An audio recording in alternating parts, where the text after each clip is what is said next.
ಆಚಾರ್ಯ ಶ್ರೀ ಕುಂದಕುಂದರು ಸಮಯಸಾರ ಮಹಾಶಾಸ್ತ್ರದ ಕರ್ತೃಕರ್ಮ ಅಧಿಕಾರದ ಗಾಥಾ ಸಂಖ್ಯೆ 121, 122, 123, 124, 125 ಈ 5 ಗಾಥೆಗಳನ್ನು ಹೇಳುತ್ತಾರೆ, ಕೇಳಿರಿ. ನಾ ಸಯಂ ಬದ್ಧೋ ಕಮ್ಮೇಣ ಸಯಂ ಪರಿಣಮದಿ ಕೋಹ ಮಾದಿಹಿಂ ಜದಿ ಏಸಾ ತುಜ್ಜಾ ಜೀವೋ ಅಪರಿಣಾಮಿ ತದಾ ಹೋದಿ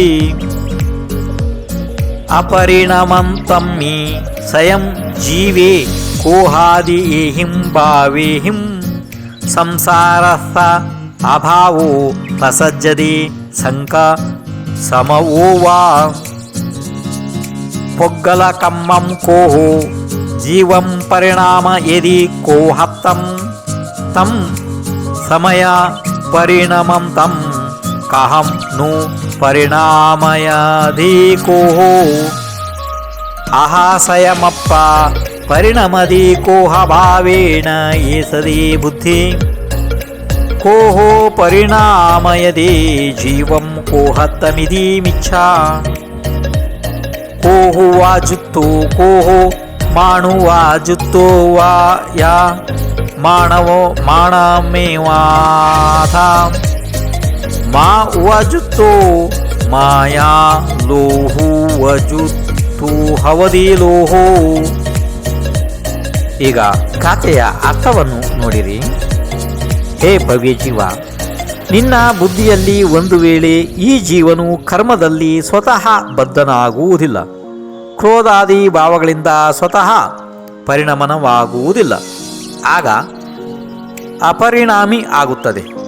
ಹೀಗೆ ಆದಾಗ ಕ್ರೋಧಾದಿ ಭಾವಗಳಿಂದ ಜೀವನು ಸ್ವತಃ ಪರಿಣಮನವಾಗದೇ ಇದ್ದರೆ ಸಂಸಾರದ ಅಭಾವದ ಆಪತ್ತಿ ಬಂದಿತು, ಅಥವಾ ಸಾಂಖ್ಯ ಮತದ ಪ್ರಸಂಗವೂ ಬಂದಿತು.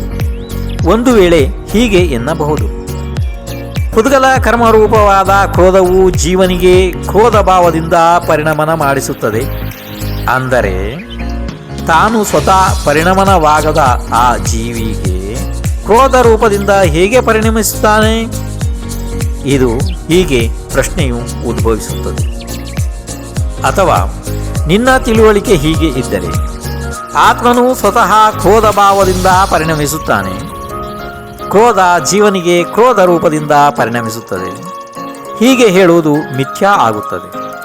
ಅದರಿಂದ ಹೀಗೆ ಸಿದ್ಧಾಂತವಿದೆ: ಆತ್ಮನು ಕ್ರೋಧದಿಂದ ಉಪಯೋಗವನ್ನು ಪರಿಣಮಿಸುತ್ತಾನೆ, ಆಗ ಕ್ರೋಧಿಯೇ ಇದ್ದಾನೆ. ಮಾನದಿಂದ ಯುಕ್ತವಿರುವಾಗ ಮಾನಿಯೇ ಇದ್ದಾನೆ, ಮಾಯಾದಿಂದ ಯುಕ್ತವಿರುವಾಗ ಮಾಯಾವಿ ಇರುತ್ತಾನೆ, ಮತ್ತು ಲೋಭದಿಂದ ಯುಕ್ತವಿದ್ದಾಗ ಲೋಭಿ ಆಗುತ್ತಾನೆ. ಈ ರೀತಿ ಗಾಥೆಯ ಅರ್ಥ, ಅಂದರೆ 5 ಗಾಥೆಗಳ ಅರ್ಥವನ್ನು ಈ ರೀತಿ ಆಚಾರ್ಯರು ಹೇಳಿದರು.